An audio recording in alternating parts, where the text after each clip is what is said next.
ಸಿಂಧೂರಿಗೆ high court shock ನೀಡಿದೆ. ಇದಕ್ಕೆ ಸಂಬಂಧಿಸಿದಂತೆ ಒಂದು ಬ್ರೇಕಿಂಗ್ ನ್ಯೂಸ್ ಲಭ್ಯವಾಗ್ತಾ ಇದೆ. ರೋಹಿಣಿ ಸಿಂಧೂರಿಗೆ ಹೈಕೋರ್ಟ್ ಶಾಕ್, ಚೀಲ ಹಗರಣದ ತನಿಖೆಗೆ ಆದೇಶ. ಐಎಎಸ್ ಅಧಿಕಾರಿ ರೋಹಿಣಿ ವಿರುದ್ಧ ಎಫ್ಐಆರ್, ಹೈಕೋರ್ಟ್ ಬಿಗಿ ಪಾಶಾ. ಬಟ್ಟೆ ಚೀಲ ಖರೀದಿ ಹಗರಣ, ಐಎಎಸ್ ಸಿಂಧೂರಿಗೆ ತಪ್ಪದ ತನಿಖಾ ಸಂಕಷ್ಟ. 5 ಕೋಟಿ ಅಕ್ರಮ ಆರೋಪ, ರೋಹಿಣಿ ಸಿಂಧೂರಿ ವಿರುದ್ಧ ತನಿಖೆಗೆ ಹಸಿರು ನಿಶಾನೆ. ಸರ್ಕಾರಕ್ಕೆ ಹೈಕೋರ್ಟ್ ನಿರ್ದೇಶನ, ರೋಹಿಣಿ ಸಿಂಧೂರಿ ವಿರುದ್ಧ 4 ವಾರದಲ್ಲಿ ಕ್ರಮ. ರೋಹಿಣಿ ಸಿಂಧೂರಿಗೆ ತಟ್ಟಿದ ಚೀಲ ಹಗರಣದ ಬಿಸಿ, ಹೈಕೋರ್ಟ್ ಖಡಕ್ ಆದೇಶ.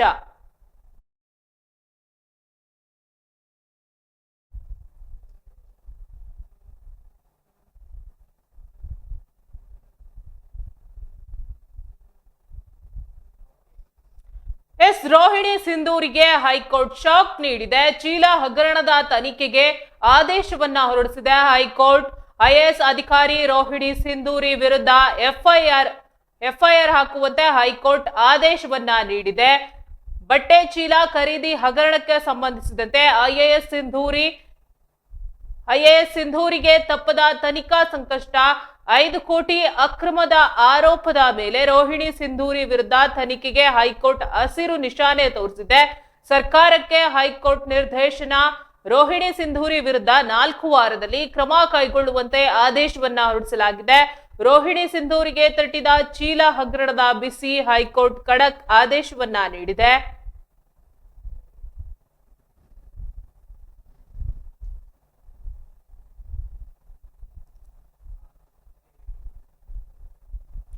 ಪರಿಸರ ಸ್ನೇಹಿ ಚೀಲಗಳ ಖರೀದಿಯಲ್ಲಿ ಅವ್ಯವಹಾರ ಆರೋಪ ಎದುರಿಸುತ್ತಿರುವ ಐಎಎಸ್ ಅಧಿಕಾರಿ ರೋಹಿಣಿ ಸಿಂಧೂರಿ ವಿರುದ್ಧ ಎಫ್ಐಆರ್ ದಾಖಲಿಸಿ ತನಿಖೆ ನಡೆಸಲು ಕರ್ನಾಟಕ ಹೈಕೋರ್ಟ್ ರಾಜ್ಯ ಸರ್ಕಾರಕ್ಕೆ ನಿರ್ದೇಶನ ನೀಡಿದೆ.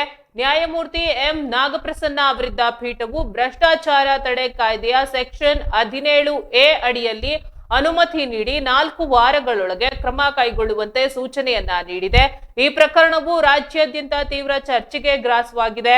ರೋಹಿಣಿ ಸಿಂಧೂರಿ ಅವರು ಮೈಸೂರು ಜಿಲ್ಲಾಧಿಕಾರಿಯಾಗಿದ್ದಾಗ 2021ರಲ್ಲಿ ನಡೆದಿದೆ ಎನ್ನಲಾದ ಈ ಪ್ರಕರಣದಲ್ಲಿ ಮಾರುಕಟ್ಟೆಯಲ್ಲಿ 13 ರೂಪಾಯಿ ಬೆಲೆ ಇದ್ದ ಚೀಲಗಳನ್ನ ಕರ್ನಾಟಕ ಹ್ಯಾಂಡ್ಲೂಮ್ ಡೆವಲಪ್ಮೆಂಟ್ ಕಾರ್ಪೊರೇಷನ್ ಮೂಲಕ 52 ರೂಪಾಯಿಗೆ ಖರೀದಿಸಲು ಅನುಮೋದನೆ ನೀಡಲಾಗಿತ್ತು ಎಂದು ಆರೋಪವನ್ನ ಮಾಡಲಾಗಿದೆ.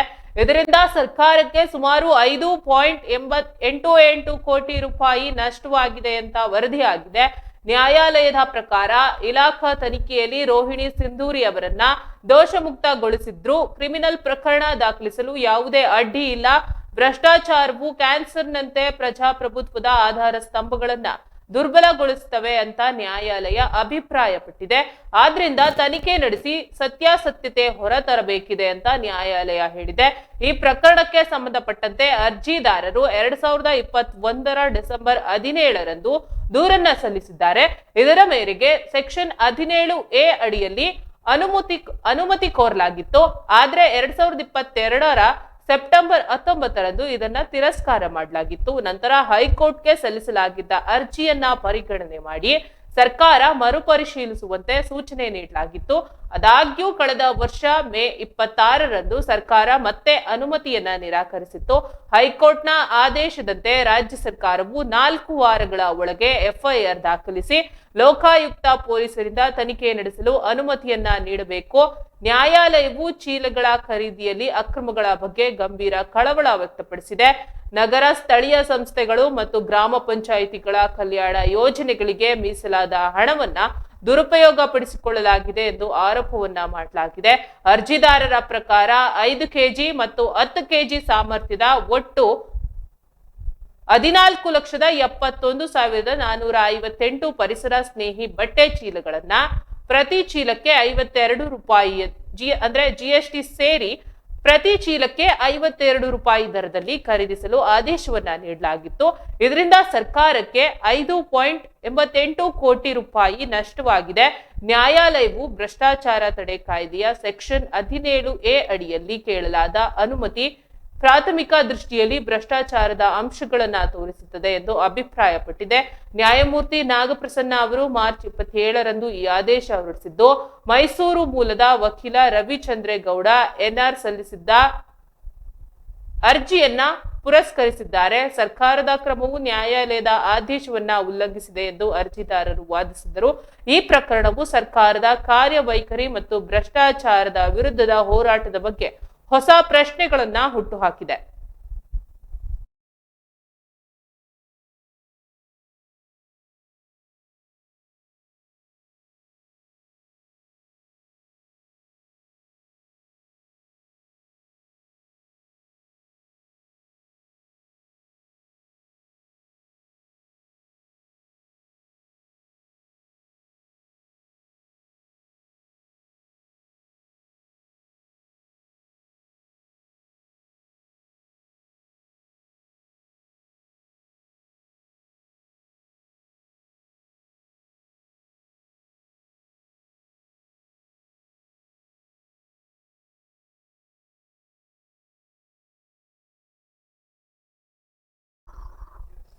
ಈ ಬಗ್ಗೆ ಮತ್ತಷ್ಟು ಮಾಹಿತಿ ನೀಡಲು ನ್ಯೂಸ್ ಡೆಸ್ಕ್ ಇಂದ ಮನೋಜ್ ದೂರವಾಣಿ ಸಂಪರ್ಕದಲ್ಲಿದ್ದಾರೆ.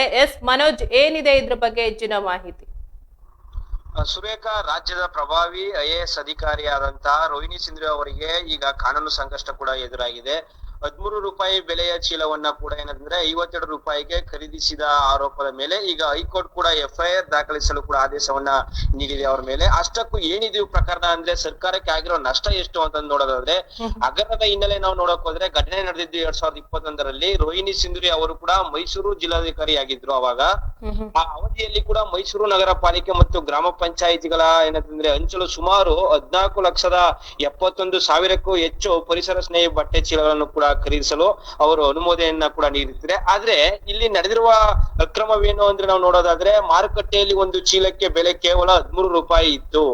ಆದ್ರೆ ಕರ್ನಾಟಕದ ಏನಂತಂದ್ರೆ KHDC ಅಂತಂದ್ರೆ ಕರ್ನಾಟಕದ ಹ್ಯಾಂಡ್ಲೂಮ್ ಡೆವಲಪ್ಮೆಂಟ್ ಕಾರ್ಪೊರೇಷನ್ ಮೂಲಕ ಕೂಡ ಪ್ರತಿ ಚೀಲಕ್ಕೆ 52 ರೂಪಾಯಿ ಅಂದ್ರೆ ವಿತ್ GST ಸೇರಿಸಿ ನೀಡಿ ಖರೀದಿ ಮಾಡಲಾಗಿದೆ ಎನ್ನುವ ಒಂದು ಆರೋಪ ಒಂದು ಕೇಳಿ ಬರ್ತಾ ಇದೆ. ಈ ಒಂದು ನಿರ್ಧಾರದಿಂದ ಸರ್ಕಾರಕ್ಕೆ ಬರೋಬ್ಬರಿ 5.88 ಕೋಟಿ ರೂಪಾಯಿ ಕೂಡ ನಷ್ಟವಾಗಿದೆ ಎಂಬ ಕೂಡ ಗಂಭೀರ ಆರೋಪ ಕೇಳಿ ಬರ್ತಾ ಇದೆ ಸುರೇಖಾ. ಇದು ಮತ್ತೆ ಈ ಹಗರಣದ ವಿರುದ್ಧ ಮೈಸೂರಿನ ವಕೀಲರಾದ ಕೂಡ ಅವರು ಸುದೀರ್ಘ ಕಾಲವನ್ನು ಕೂಡ ಕಾನೂನು ಹೋರಾಟವನ್ನ ನಡೆಸಿದ್ದಾರೆ. ಈ ಮೊದಲು ಸರ್ಕಾರದ ಮತ್ತು ಸಿಬ್ಬಂದಿ ಇಲಾಖೆ ಅಂದ್ರೆ DPAR ಕೂಡ ತನಿಖೆ ಅನುಮತಿ ಕೂಡ ನಿರಾಕರಿಸಿತ್ತು. ಅಲ್ಲದೆ ಇಲಾಖೆ ಕೂಡ ತನಿಖೆಯನ್ನು ರೋಹಿಣಿ ಸಿಂಧೂರಿ ಅವರಿಗೆ ಕೂಡ ಕ್ಲೀನ್ ಚಿಟ್ ಅನ್ನ ಕೂಡ ಸಿಕ್ಕಿತ್ತು ಅವಾಗ. ಆದ್ರೆ ಈಗ ಹೈಕೋರ್ಟ್ ನ್ಯಾಯಮೂರ್ತಿ ಆದಂತ M ನಾಗಪ್ರಸನ್ನ ಅವರು ಕೂಡ ಆ ಪೀಠವು ಮಹತ್ವದ ಆದೇಶವನ್ನ ಕೂಡ ನೀಡಿದೆ ಅಂತ ಹೇಳ್ಬೋದು. ಇಲಾಖೆ ತನಿಖೆಯಲ್ಲಿ ಏನಂತಂದ್ರೆ ನಿರ್ದೋಷಿ ಅಂದ ತಕ್ಷಣ ಅವರು ಏನು ಕ್ರಿಮಿನಲ್ ತನಿಖೆ ನಡೆಸಬಹುದು ಅಂದ್ರೆ ನಡೆಸಬಾರದು ಅಂತ ಏನಿಲ್ಲ. ಅಂತಂದ್ರೆ ಅವ್ರು ಕ್ಲೀನ್ ಚಿಟ್ ಕೊಟ್ಟ ನಂತರ ಮತ್ತೆ ಅವ್ರು ನಿರ್ದೋಷಿ ಆಗಿದ್ರು ಕೂಡ ಕ್ರಿಮಿನಲ್ ತನಿಖೆಯನ್ನ ನಡೆಸಬಹುದು ಅಂತ ಕೂಡ ಅವರು ಹೇಳಿದ್ದಾರೆ. ಮತ್ತೆ ಇನ್ನೊಂದು ಭ್ರಷ್ಟಾಚಾರದ ಆರೋಪ ಬಂದಾಗ ತನಿಖೆ ಏನಂದ್ರೆ ನಡೆಯಲೇಬೇಕು ಕೂಡ, ಸತ್ಯ ಹೊರಗ್ ಬರಬೇಕು. ಅಂತಂದ್ರೆ ಭ್ರಷ್ಟಾಚಾರದ ಆರೋಪ ಯಾರ ಮೇಲೆ ಎಸಗಿರ್ತಾರೆ ಅದು ತನಿಖೆ ಆದ ನಂತರ ಏನು ಸತ್ಯತೆ ಇರುತ್ತೆ ಅದು ಹೊರಗ್ ಬರಬೇಕು ಅಂದ್ರೆ ತನಿಖೆ ನಡೀಲೇಬೇಕು ಅಂತ ಕೂಡ ಕೋರ್ಟ್ ಮಹತ್ವದ ನಿರ್ಧಾರವನ್ನ ಹೇಳಿದೆ ಅಂತ ಹೇಳ್ಬೋದು. ಮುಂದಿನ 4 ವಾರಗಳ ಕೂಡ FIR ದಾಖಲಿಸಿ ಲೋಕಾಯುಕ್ತ ಪೊಲೀಸರಿಂದ ತನಿಖೆ ಕೂಡ ನಡೆಸಲು ಸರ್ಕಾರಕ್ಕೆ ಏನಂದ್ರೆ ನಿರ್ದೇಶನವನ್ನ ನೀಡಿದೆ ಅಂತ ಹೇಳ್ಬೋದು. ಒಟ್ಟಿನಲ್ಲಿ ಬಡವರ ತೆರಿಗೆ ಹಣವನ್ನ ಕೂಡ ದುಬಾರಿ ಬೆಲೆ ಅಂತಂದ್ರೆ ಬೆಲೆಗೆ ಚೀಲ ಖರೀದಿಯನ್ನ ಹೆಸರಲ್ಲಿ ಪೋಲ್ ಮಾಡಲಾಗಿದೆಯಾ ಎಂಬುದು ಕೂಡ ಈಗ ಲೋಕಾಯುಕ್ತ ತನಿಖೆಯಿಂದ ಹೊರ ಬರಬೇಕಾಗಿದೆ. ಒಬ್ಬ IAS ಅಧಿಕಾರಿ ವಿರುದ್ಧ ಈ ಆದೇಶ ಏನಂದ್ರೆ ಆದೇಶ ಇಡೀ ಆಡಳಿತ ಯಂತ್ರಕ್ಕೆ ಒಂದು ಎಚ್ಚರಿಕೆ ಗಂಟೆಯಾಗಿದೆ ಅಂತ ಹೇಳ್ಬೋದು ಸುರೇಖಾ. ಮನೋಜ್, ಧನ್ಯವಾದ.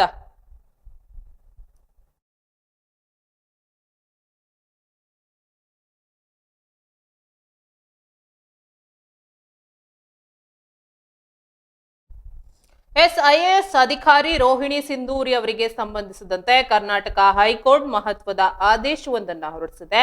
ಮೈಸೂರು ಜಿಲ್ಲಾಧಿಕಾರಿಯಾಗಿದ್ದ ಅವಧಿಯಲ್ಲಿ ನಡೆದಿದೆ ಎನ್ನಲಾಗಿದ್ದ ಬಟ್ಟೆ ಚೀಲ ಖರೀದಿ ಪ್ರಕರಣಕ್ಕೆ ಸಂಬಂಧಪಟ್ಟಂತೆ FIR ದಾಖಲಿಸಿ ತನಿಖೆ ನಡೆಸುವಂತೆ ರಾಜ್ಯ ಸರ್ಕಾರಕ್ಕೆ ನ್ಯಾಯಾಲಯ ಸೂಚನೆಯನ್ನ ನೀಡಿದೆ. ಈ ಹಿಂದೆ ಈ ಪ್ರಕರಣಕ್ಕೆ ಸಂಬಂಧಿಸಿದಂತೆ ತನಿಖೆ ನಡೆಸಲು ಅನುಮತಿಯನ್ನ ಕೋರಿದ್ದ ಅರ್ಜಿಯನ್ನ ಸರ್ಕಾರ ತಿರಸ್ಕಾರ ಮಾಡಿತ್ತು. ಆದ್ರೆ ಈಗ ನ್ಯಾಯಮೂರ್ತಿ M ನಾಗಪ್ರಸನ್ನ ಅವರಿದ್ದ ಏಕಸದಸ್ಯ ಪೀಠ ಭ್ರಷ್ಟಾಚಾರ ತಡೆ ಕಾಯ್ದೆ ಸೆಕ್ಷನ್ 17A ಅಡಿಯಲ್ಲಿ ತನಿಖೆಗೆ ಅನುಮತಿಯನ್ನ ನೀಡುವಂತೆ ಮತ್ತು 4 ವಾರಗಳೊಳಗೆ ಕ್ರಮ ಕೈಗೊಳ್ಳುವಂತೆ ಸರ್ಕಾರಕ್ಕೆ ನಿರ್ದೇಶಿಸಿದೆ. ಅಂದ್ರೆ ಈ ಪ್ರಕರಣದ ಹಿನ್ನೆಲೆಯನ್ನ ನಾವು ನೋಡೋದಾದ್ರೆ 2021ರಲ್ಲಿ ಪರಿಸರ ಸ್ನೇಹಿ ಬಟ್ಟೆ ಚೀಲಗಳ ಖರೀದಿಯಲ್ಲಿ ಅವ್ಯವಹಾರ ನಡೆದಿದೆ ಎಂಬ ಆರೋಪ ಕೂಡ ಇಲ್ಲಿ ಕೇಳಿ ಬಂದಿತ್ತು. ಅಂದ್ರೆ 13 ರೂಪಾಯಿ ಮೌಲ್ಯದ ಚೀಲಗಳನ್ನ 13 ರೂಪಾಯಿ ಇದ್ದಂತ 13 ರೂಪಾಯಿ ಮೌಲ್ಯದ ಚೀಲಗಳನ್ನ 52 ರೂಪಾಯಿಗೆ ಖರೀದಿಸಲಾಗಿದೆ ಅಂತ ಅರ್ಜಿದಾರರು ವಾದವನ್ನ ಮಂಡಿಸಿದ್ರು. ಅಂದ್ರೆ ಈ ಮೂಲಕ ಸರ್ಕಾರಕ್ಕೆ ಸುಮಾರು 5.88 ಕೋಟಿ ರೂಪಾಯಿ ನಷ್ಟ ಆಗಿದೆ ಅಂತ ಅರ್ಜಿಯಲ್ಲಿ ಕೂಡ ಉಲ್ಲೇಖಿಸಲಾಗಿದೆ. ಗಮನಿಸಬೇಕಾದ ಅಂಶ ಅಂತಂದ್ರೆ ನಾವು ಇಲ್ಲಿ ಈ ಹಿಂದೆ ನಡೆದಿದ್ದ ಇಲಾಖಾ ತನಿಖೆಯಲ್ಲಿ ರೋಹಿಣಿ ಸಿಂಧೂರಿ ಅವರು ದೋಷಮುಕ್ತರಾಗಿದ್ರು.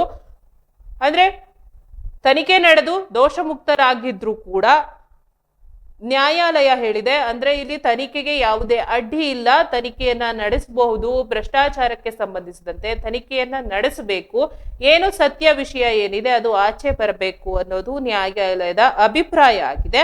ಆದಾಗ್ಯೂ ಕ್ರಿಮಿನಲ್ ಪ್ರಕರಣದ ತನಿಖೆಗೆ ಯಾವುದೇ ಅಡ್ಡಿ ಇಲ್ಲ ಅಂತ ಹೈಕೋರ್ಟ್ ಅಭಿಪ್ರಾಯ ಪಟ್ಟಿದೆ. ಅಂದ್ರೆ ಸತ್ಯಾಸತ್ಯತೆ ಹೊರತರೋಕೆ ಲೋಕಾಯುಕ್ತ ಪೊಲೀಸರಿಂದ ತನಿಖೆ ನಡೆಸೋಕೆ ಹಸಿರು ನಿಶಾನೆ ತೋರಿಸಿದೆ ನ್ಯಾಯಾಲಯ. ಅಂದ್ರೆ ನ್ಯಾಯಾಲಯದ ಈ ಆದೇಶ ಈಗ ಆಡಳಿತ ಮತ್ತು ರಾಜಕೀಯ ವಲಯದಲ್ಲಿ ತೀವ್ರ ಕುತೂಹಲವನ್ನ ಮೂಡಿಸಿದೆ. ಈ ವಿಚಾರವಾಗಿ 4 ವಾರಗಳ ಒಳಗೆ ತನಿಖೆಯನ್ನ ನಡೆಸಿ FIR ದಾಖಲಿಸಿ ತನಿಖೆ ನಡೆಸಲು ಪೊಲೀಸ್ ಇಲಾಖೆ ಮುಂದಾಗಬೇಕು ಅನ್ನೋದು ನ್ಯಾಯಾಲಯದ ಆದೇಶ ಆಗಿದೆ. ನ್ಯಾಯಾಲಯವು ಚೀಲಗಳ ಖರೀದಿಯಲ್ಲಿ ಅಕ್ರಮಗಳ ಬಗ್ಗೆ ಗಂಭೀರ ಕಳವಳವನ್ನ ವ್ಯಕ್ತಪಡಿಸಿದೆ. ಅಂದ್ರೆ ನಗರ ಸ್ಥಳೀಯ ಸಂಸ್ಥೆಗಳು ಮತ್ತು ಗ್ರಾಮ ಪಂಚಾಯಿತಿಗಳ ಕಲ್ಯಾಣ ಯೋಜನೆಗಳಿಗೆ ಮೀಸಲಾಗಿದ್ದ ಹಣವನ್ನ ದುರುಪಯೋಗ ಪಡಿಸಿಕೊಳ್ಳಲಾಗಿದೆ ಎಂದು ಆರೋಪ ಮಾಡಲಾಗಿತ್ತು. ಅರ್ಜಿದಾರರ ಪ್ರಕಾರ 5 ಕೆಜಿ ಮತ್ತು 10 ಕೆಜಿ ಸಾಮರ್ಥ್ಯದ ಒಟ್ಟು 14 ಲಕ್ಷಕ್ಕೂ ಹೆಚ್ಚು ಬ್ಯಾಗ್ಗಳನ್ನ ಅಂದ್ರೆ 14 ಲಕ್ಷಕ್ಕೂ ಹೆಚ್ಚು ಪರಿಸರ ಸ್ನೇಹಿ ಬಟ್ಟೆ ಚೀಲಗಳನ್ನ ಪ್ರತಿ ಚೀಲಕ್ಕೆ 52 ರೂಪಾಯಿ ಅಂದ್ರೆ 52 ರೂಪಾಯಿ GST ಸೇರಿ ಕೂಡ 52 ರೂಪಾಯಿ ದರದಲ್ಲಿ ಖರೀದಿ ಮಾಡೋಕೆ ಆದೇಶವನ್ನ ನೀಡಲಾಗಿತ್ತು. ಇದರಿಂದ ಸರ್ಕಾರಕ್ಕೆ 5.88 ಕೋಟಿ ರೂಪಾಯಿ ನಷ್ಟ ಆಗಿದೆ ಅಂತ ನ್ಯಾಯಾಲಯವು ಭ್ರಷ್ಟಾಚಾರ ತಡೆ ಕಾಯ್ದೆಯ ಅಡಿ ಪ್ರಕರಣವನ್ನ ದಾಖಲಿಸಲು ಸೂಚನೆಯನ್ನ ನೀಡಿದೆ, ಅಂದ್ರೆ ಆದೇಶವನ್ನ ಹೊರಡಿಸಿದೆ. ನ್ಯಾಯಮೂರ್ತಿ ನಾಗಪ್ರಸನ್ನ ವಿರುದ್ಧ ಏಕಸದಸ್ಯ ಪೀಠವು ಆದೇಶವನ್ನ ಹೊರಡಿಸಿದ್ದು ಮೈಸೂರು ಮೂಲದ ವಕೀಲ ರವಿಚಂದ್ರೇಗೌಡ NR ಸಲ್ಲಿಸಿದ್ದ ಅರ್ಜಿಯನ್ನ ಪುರಸ್ಕರಿಸಿದ್ದಾರೆ. ಸರ್ಕಾರದ ಕ್ರಮವು ನ್ಯಾಯಾಲಯದ ಆದೇಶವನ್ನ ಉಲ್ಲಂಘಿಸಿದೆ ಎಂದು ಅರ್ಜಿದಾರರು ವಾದಿಸಿದ್ದಾರೆ. ಈ ಪ್ರಕರಣವು ಸರ್ಕಾರದ ಕಾರ್ಯವೈಖರಿ ಮತ್ತು ಭ್ರಷ್ಟಾಚಾರದ ವಿರುದ್ಧದ ಹೋರಾಟದ ಬಗ್ಗೆ ಹೊಸ ಪ್ರಶ್ನೆಗಳನ್ನ ಹುಟ್ಟುಹಾಕಿದೆ.